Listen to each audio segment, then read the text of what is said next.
નમસ્કાર વિદ્યાર્થી મિત્રો, આપણે સૌ જાણીએ છીએ એ પ્રમાણે અત્યારે કોરોના રસીકરણનો કાર્યક્રમ શરૂ થઈ ગયેલ છે. છતાં પણ આપણે 3 બાબતોનું ખાસ ધ્યાન રાખીશું. પહેલું તો એ કે બિનજરૂરી બહાર નીકળીશું નહીં અને જ્યારે પણ નીકળીશું ત્યારે માસ્ક અવશ્ય પહેરીશું. અને બીજું, સામાજિક અંતર ખાસ જાળવીશું અને વારંવાર સાબુથી હાથ ધોવાનું રાખીશું. તો આ 3 બાબતો ખાસ ધ્યાનમાં રાખી અને આપણે આગળ વધીશું. તો આજે આપણે ધોરણ 6માં ગણિતમાં પ્રકરણ 12 ગુણોત્તર અને પ્રમાણ ભણવાનું છે. તો એમાં સૌપ્રથમ આપણે ગુણોત્તર વિશે સમજીશું. તો ગુણોત્તર જે છે રાશિ, એનો આપણે રોજબરોજના જીવનમાં અનેકવાર ઉપયોગ કરીએ છીએ, જાણતા કે અજાણતા, પણ આપણને ખ્યાલ હોતો નથી કે આપણે આ ગુણોત્તર વિશે જાણીએ છીએ.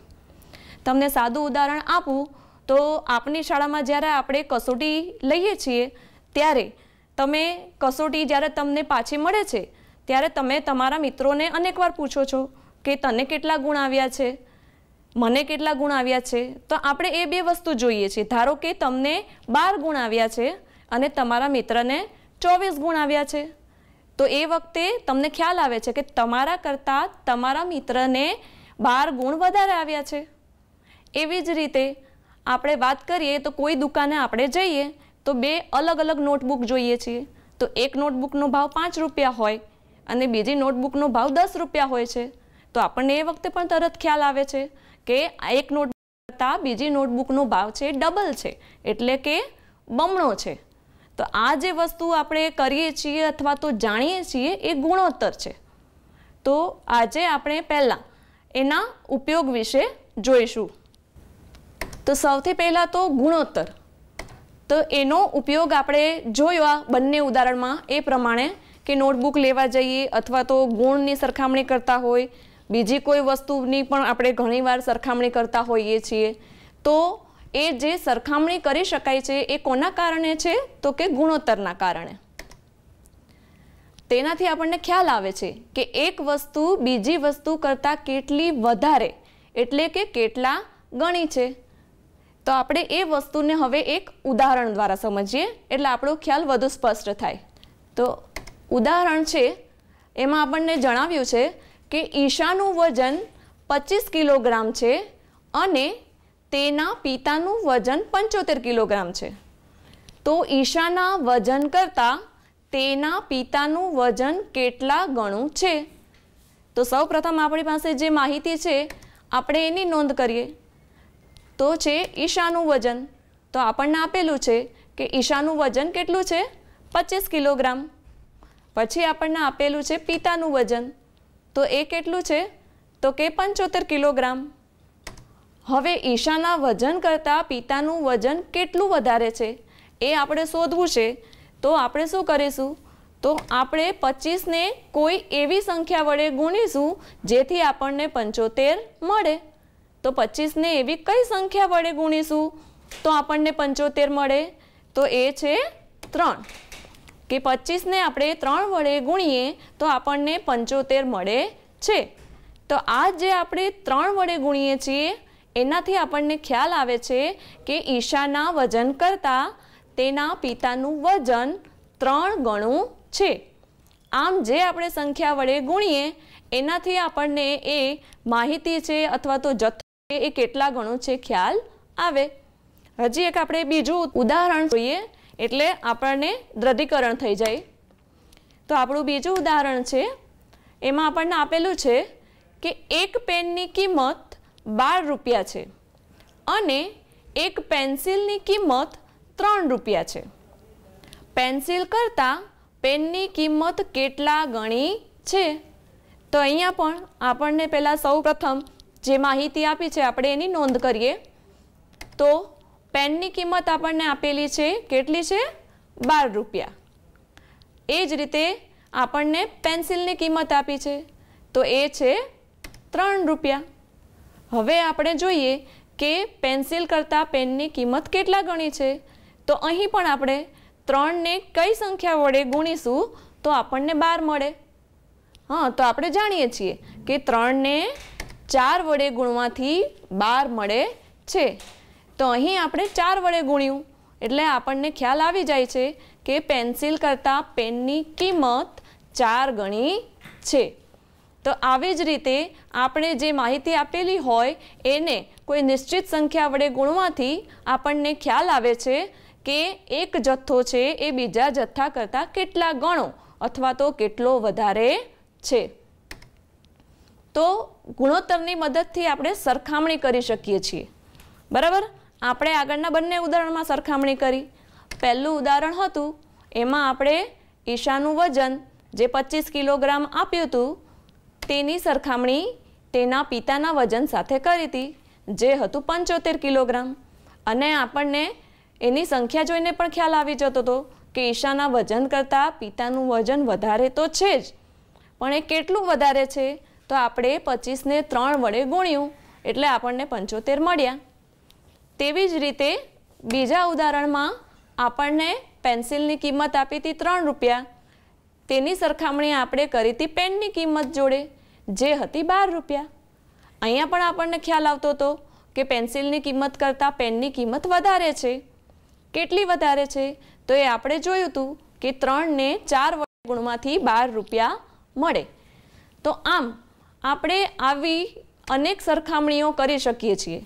તો આ જે બે જથ્થાઓની આપણે સરખામણી કરી અને કેટલા ગણું પદ કરી શકાય અથવા તો કેટલું વધારે મળે એ જે જોઈએ છે તેને કહેવાય ગુણોત્તર. અને ગુણોત્તર માટેનો સંકેત આપણી પાસે છે જે આપણે સ્ક્રીન પર જોઈ શકીએ છીએ એ. હવે આ સંકેતને બોલાઈશું અથવા તો વંચાઈશું તો આ જે સંકેત છે એને જેમ વંચાય છે. બરાબર, તો આપણે હવે આગળના ઉદાહરણમાં જે જોયું હતું એની મદદથી જોઈએ કે આ જે ગુણોત્તર છે એને આપણે સંકેતમાં કઈ રીતે લખી શકીએ. તો જુઓ, આપણું જે પહેલું ઉદાહરણ હતું એમાં હતું ઈશાનું વજન અને પિતાના વજનનો ગુણોત્તર. અહીં આપણે એક વસ્તુનું ખાસ ધ્યાન રાખીશું કે પ્રથમ જે માહિતી છે એને આપણે ગુણોત્તર શોધતી વખતે અંશમાં લખીશું. એટલે કે ઈશાનું વજન હતું 25 અને પિતાનું વજન છે 75. હવે આપણે આને અતિ સંક્ષિપ્ત રૂપમાં ફેરવીએ એટલે આપણને મળશે 1/3. અને આ જે ગુણોત્તર છે એને હવે સંકેતમાં કઈ રીતે લખીશું? તો સંકેતમાં આપણે એને લખીશું 1/3. આપણે આગળ જોયું જ કે આ જે સંકેત છે એને જેમ વંચાય. બરાબર, ચલો ગુણોત્તર શોધવા માટે અને સરખામણી કરવા માટે આપણે એક ખાસ વાત યાદ રાખવાની છે કે બંને પરિમાણ એક જ એકમમાં હોવા જોઈએ. એક જ એકમમાં હોવા જોઈએ એટલે શું? તો કે આપણે જે પહેલું ઉદાહરણ હતું એમાં જોયું કે ઈશાનું વજન અને પિતાનું વજન બંને કિલોગ્રામમાં જ હતા. તેવી જ રીતે જે બીજું ઉદાહરણ હતું તેમાં પણ પેન્સિલની કિંમત અને પેનની કિંમત એ બંને પણ રૂપિયામાં જ હતું. પણ જો આવું ના હોય તો આપણે બંને ગુણોત્તરને શોધતા પહેલાં એક જ એકમમાં ફેરવવા જોઈએ. હવે કઈ રીતે? તો એ આપણે ઉદાહરણની મદદથી જોઈએ. આપણી પાસે અહીંયા 55 પૈસા અને 1 રૂપિયાનો ગુણોત્તર શોધો. તો જો આપણને ખ્યાલ આવે જ છે કે પહેલો જે જથ્થો છે પૈસામાં છે અને બીજો જથ્થો છે રૂપિયામાં. તો બંને જે પરિમાણ છે એક એકમમાં નથી. પણ આપણે જાણીએ છીએ કે પૈસા અને રૂપિયા વચ્ચે ગાણિતિક સંબંધ છે. એટલે કે આપણે એક રાશિને બીજા રાશિના સ્વરૂપમાં ફેરવી શકીએ છીએ. તો ચલો આપણે જોઈએ. ચલો સૌથી પહેલાં છે 55 પૈસા અને આપણે સૌ જાણીએ છીએ એ પ્રમાણે 1 રૂપિયો બરાબર કેટલા પૈસા થાય છે? બરાબર કેટલા થાય? 100 પૈસા. હવે આપણે એનો ગુણોત્તર શોધવાનો છે. તો એ જોઈએ કે 55 પૈસા આપણને પહેલાં આપ્યું છે એટલે આપણે તેને અંશમાં લખીશું અને 1 રૂપિયો એટલે કે 100 પૈસા છે એને આપણે છેદમાં લખીશું. હવે આને પણ આપણે અતિ સંક્ષિપ્ત રૂપમાં ફેરવવું હોય તો 55ના ભાગ પાડીશું 11 × 5 અને 100ના ભાગ પાડીશું 20 × 5। હવે અંશ અને છેદમાં બંનેમાં 5 છે, એનો આપણે લોપ કરીશું એટલે કે છેદ ઉડાડીશું, તો આપણી પાસે રહેશે 11/20। હવે એના આપણે સંકેતમાં શું લખીશું તો કે 11/20, બરાબર। તો આ રીતે આપણે જ્યારે ગુણોત્તર શોધવો હોય ત્યારે બંને એકમ એક પરિમાણમાં હોવા જોઈએ, ના હોય તો આપણે ફેરવવાના, ત્યારબાદ ગુણોત્તર શોધવાનો અને શક્ય હોય ત્યાં સુધી એને અતિ સંક્ષિપ્ત રૂપમાં ફેરવી અને આપણે એને ગુણોત્તરના સંકેતમાં દર્શાવીશું। હજી એક આપણે ઉદાહરણ જોઈએ એટલે તમને વધુ ખ્યાલ સ્પષ્ટ થશે। તો અહીં આપણી પાસે એક બીજું ઉદાહરણ છે, જે છે 500 મિલીલીટર અને 2 લીટરનો ગુણોત્તર શોધો। તો આપણે અહીંયા જોઈએ ઉદાહરણમાં તો આપણને તરત ખ્યાલ આવે છે કે 500 છે મિલીલીટરમાં છે અને 2 છે એ લીટરમાં। તો આપણે સૌ પ્રથમ ગુણોત્તર શોધવા માટે જે બંને પરિમાણ છે એને એક જ એકમમાં ફેરવવા પડશે। તો આપણે જાણીએ જ છીએ કે મિલીલીટર અને લીટર વચ્ચે સંબંધ છે, આપણે એને ફેરવી શકીએ છીએ। તો ચલો સૌ પહેલાં આપણે 500 મિલીલીટરની નોંધ કરીએ, ત્યારબાદ આપણે જાણીએ છીએ કે 1 લીટર બરાબર કેટલા મિલીલીટર થાય છે તો એ છે 1000।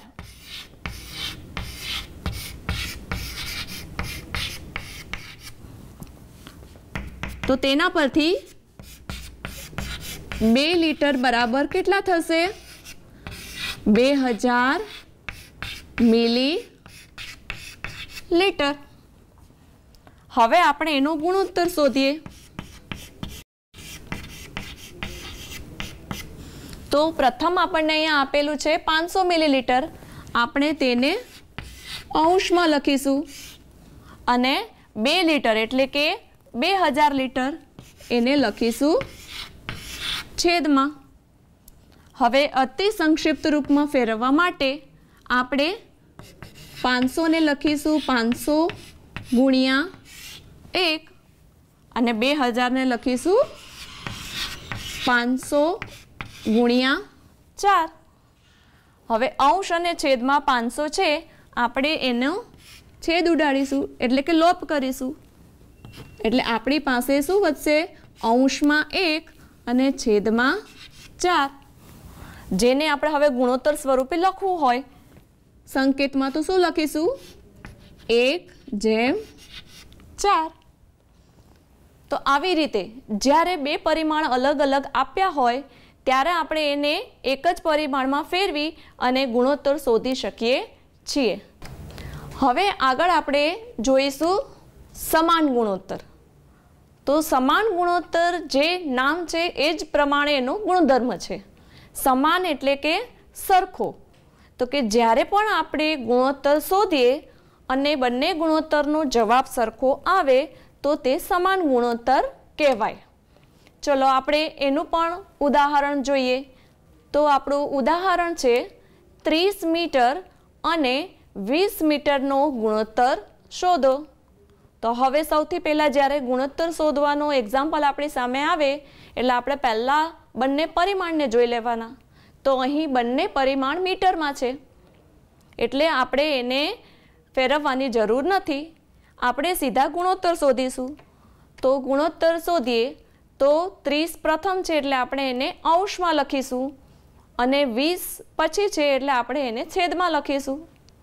હવે 30ને આપણે ભાગ પાડીએ તો થશે 10 ગુણ્યા અને છેદમાં 20ના ભાગ થશે 10 ગુણ્યા 2। હવે અહીંયા આપણે ભાગ પાડતી વખતે એ વસ્તુ ખાસ ધ્યાનમાં રાખવાની છે કે જ્યારે આપણે અંશ અને છેદનો ભાગ પાડીએ ત્યારે એવી રીતે પાડવાનો કે બંનેમાં સામાન્ય સંખ્યા આવે જેથી આપણે છેદ ઉડાડી શકીએ। તો અહીં અંશ અને છેદમાંથી 10નો છેદ ઉડાડીશું એટલે આપણને મળશે 3/2 અને આપણો ગુણોત્તર થશે 3/2। હવે એવી જ રીતે આપણે બીજું ઉદાહરણ જોઈએ। તો બીજું ઉદાહરણ છે 24 છોકરાઓ અને 16 છોકરીઓનો ગુણોત્તર શોધો। તો ગુણોત્તર શોધવા માટે 24 જે છોકરાઓ છે એની માહિતી આપણે અંશમાં લખીશું અને 16 છોકરીઓ છે તે માહિતી આપણે છેદમાં લખીશું. 24ના ભાગ પાડીશું 8 ગુણ્યા 3 અને 16ના 8 ગુણ્યા 2. અહીં અંશ અને છેદમાંથી 8નો લોપ થશે એટલે આપણને મળશે 3/2, જેને સંકેતમાં લખીશું 3/2. એટલે આપણો ગુણોત્તર અહીંયા પણ થયો 3/2. હવે આપણે અહીંયા બંને ઉદાહરણમાં જોઈ શકીએ છીએ કે આપણે ગુણોત્તર શોધ્યો તો બંનેનો જવાબ સરખો આવ્યો, એટલે કે બંનેનો ગુણોત્તર સરખો આવ્યો જે છે 3/2. તો અહીં એવું કહી શકાય કે 30/20 અને 24/16 તથા 3/2 બધા જ સમાન ગુણોત્તર છે કહી શકાય.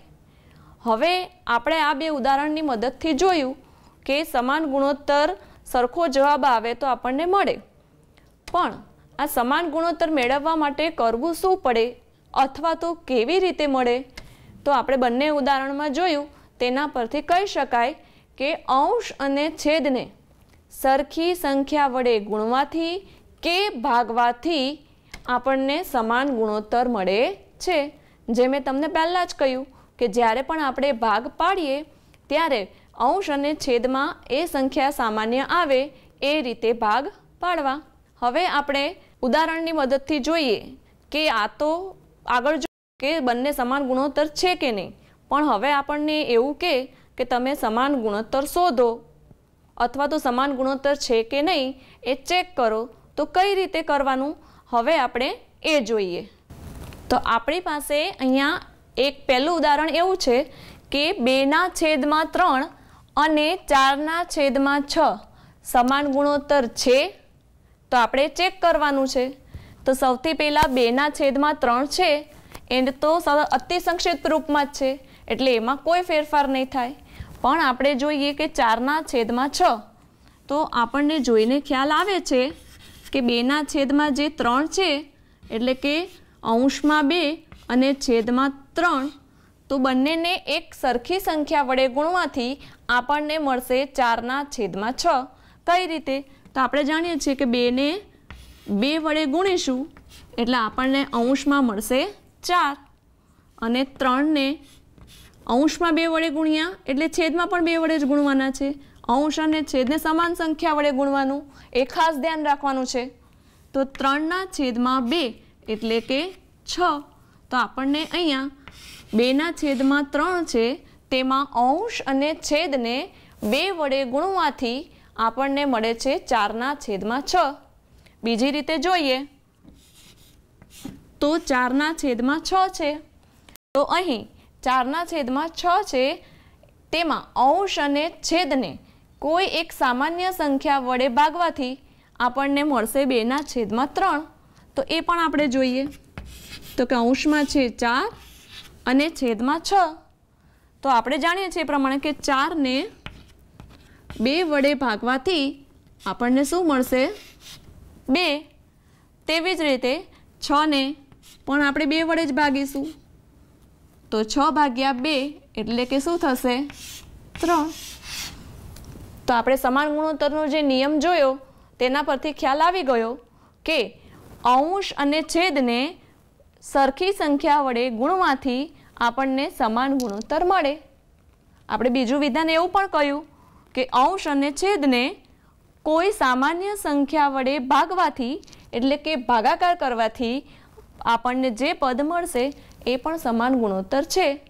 તો આપણે અહીંયા જોયું કે 2/3 અને 4/6 એ સમાન ગુણોત્તર છે.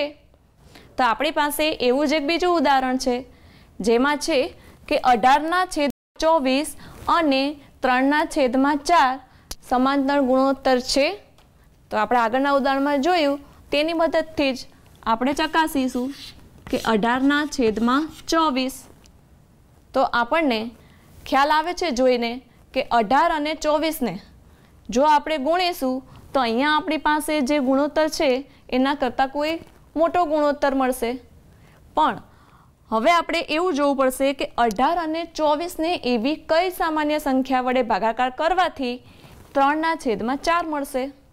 તો આપણે જોઈએ, અંશમાં છે 18 અને છેદમાં છે 24।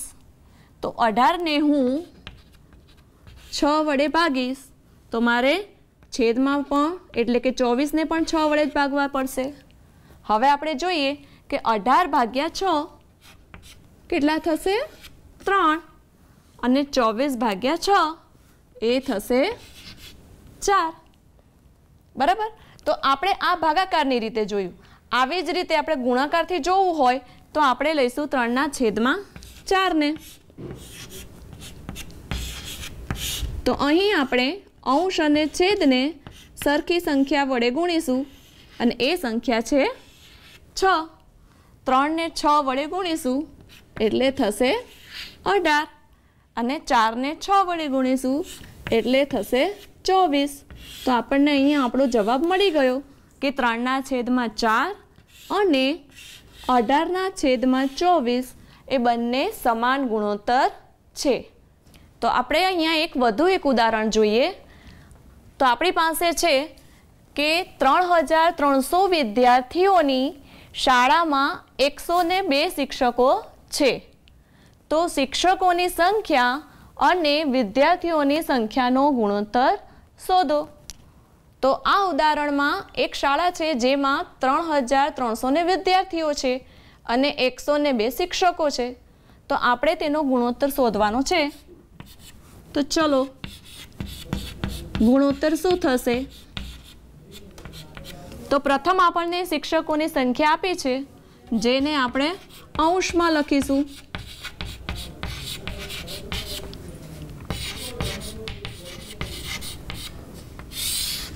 અને છેદમાં છે વિદ્યાર્થીઓની સંખ્યા।